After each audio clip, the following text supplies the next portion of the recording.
Forma. Señal informativa, de 20 a 22 horas.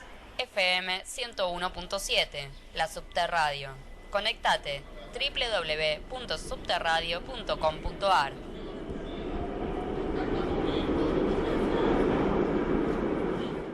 IFES.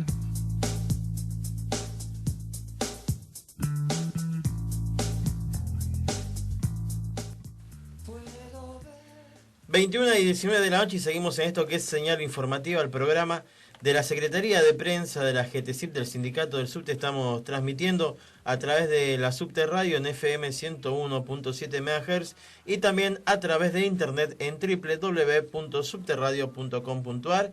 18 grados 8 décimas, una humedad relativa del 61% y seguimos con ya la segunda hora de señal. Estamos también conectados con ustedes a través de las redes sociales. Estamos en Facebook, nuestro perfil es Programa Señal y lo hacemos también a través de Twitter. Nuestra cuenta de Twitter es @senalinformativ con B corta.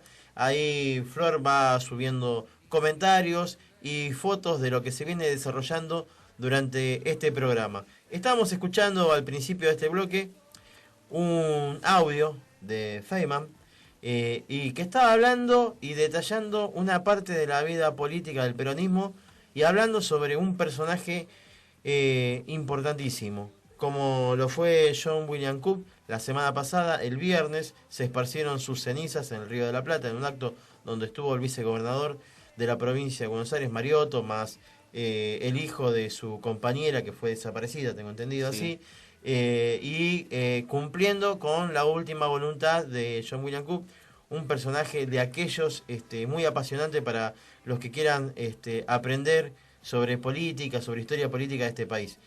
Raúl, tu columna va a ser hoy sobre John William John Cook. William Cook. Claro, porque el 16 de septiembre se cumplen los 46 años de la muerte de este hombre que fue un referente de la política nacional, pero también principalmente del peronismo. ¿Cuál peronismo? El peronismo revolucionario. Fue el ideólogo de la izquierda peronista. John William Cook tuvo una vida corta, murió a los 48 años, pero fue muy intensa.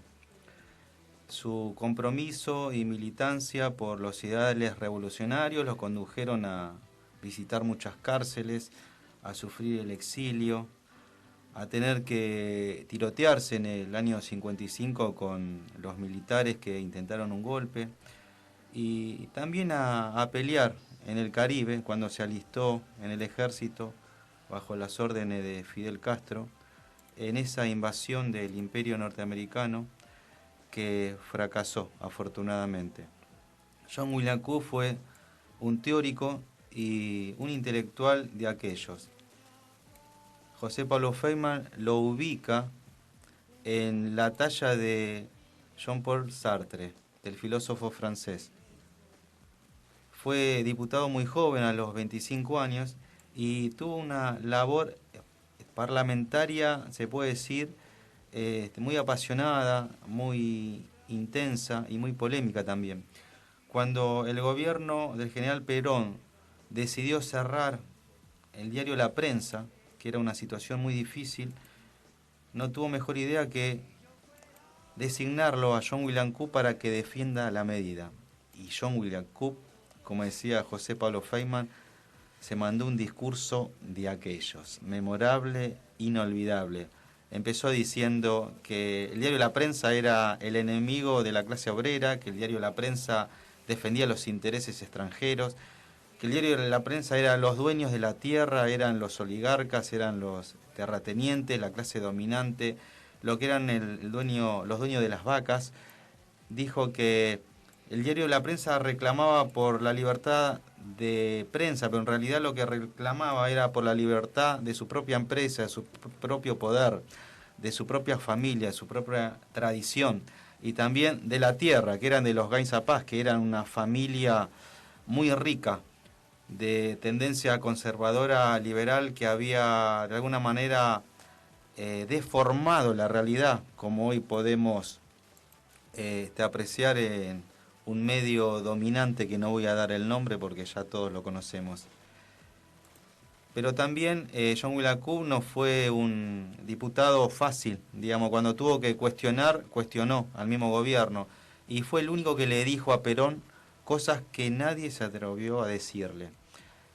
John William tuvo una experiencia muy importante porque fue designado por Perón luego de los bombardeos como el jefe del Partido Justicialista. Y ahí mismo le dijo a Perón, hay que armar a las masas, mi general. Por supuesto que Perón no le hizo caso. Y él sostenía que para resistir a este grupo de sediciosos que querían voltear a este gobierno constitucional, la única salida era darle armas a las masas. Y Perón no quería porque quiso impedir todo derramamiento de sangre y también supongo que habrá pensado, si le damos las armas al pueblo, después cómo se las sacamos. Muchos años después Fidel Castro le aconsejó lo mismo a Salvador Allende. Luego de regalarle un fusil, le dijo, tenés que organizar milicias urbanas porque te van a voltear. Bueno, por supuesto que tampoco le hizo caso y todos sabemos cómo terminó, ¿no? Salvador Allende, es más, con el asesinato del propio presidente. Y para tocar un poco sus fundamentos teóricos de John William Cook sostenía que la política, que la verdad de la política no debía venir de ese grupo minoritario que era la vanguardia, sino que debía venir del conocimiento de las masas. Decía que la vanguardia estaba equivocada, que se sentía superior a las masas y que de alguna manera tenía su verdad y la iba transmitiendo por afuera hacia las masas. Él siempre estuvo en contra de eso. En el año 56, cuando Perón está en Madrid exiliado, le manda una carta a todos diciendo que el heredero, el jefe político, era John William Cook. Con 36 años nada más, él se convirtió en el jefe. Y Perón le escribe en forma explícita, le dice, lo que usted decida es mi decisión, sus palabras son las mías, y en caso que yo muera, usted será el único jefe. Por supuesto que tuvo un montón de problemas. Lo que habrá salido, ¿no?, de esa declaración, ¿no? Un montón, porque de ahí mismo se intercambiaron un montón de cartas y de un nivel intelectual de aquellos. Es más, sacaron un libro de esas correspondencias en donde Cook le decía, general, ¿para qué queremos a los obispos, a los generales, a los empresarios en el movimiento? Y el general le respondía, bueno, lo que pasa es que si los echamos se van a ir del otro lado y nosotros, si queremos grandes cambios, tenemos que tener a muchos allegados a nosotros. Y así un montón de cuestionamiento que le hacía Cook, ¿no? Siempre con sumo respeto y admiración. En el año 59, Cook lidera una de las huelgas más importantes que se conoce, que fue la de los trabajadores del frigorífico Lisandro de la Torre. Pero dentro del partido, como tenía muchos enemigos, lo quisieron expulsar del partido y le fueron a botonear a Perón, y Perón respondió con el silencio. Es por eso que Cook de alguna manera bajó los brazos y aceptó la derrota y se exilia en Cuba. Y allá mismo en Cuba no dudó en ponerse la ropa de soldado y en combatir con un fusil contra el imperio norteamericano. De ahí se hace amigo del Che y empieza a predicar de alguna forma el foquismo, ¿no? Empiezo a pensar que el peronismo es de alguna manera o debía ser un movimiento de liberación latinoamericano, que por fuera del peronismo, por más movimiento correcto, ideológico y con buenas intenciones que sea, no iba a tener un final feliz, porque la identidad del peronismo era única. Entonces, para redondear, Norberto, podemos decir que John William Cook dejó una vasta obra no solamente con sus acciones, sino también con sus escritos. Sus libros conforman una enciclopedia de 5 tomos, fíjate vos lo que escribió.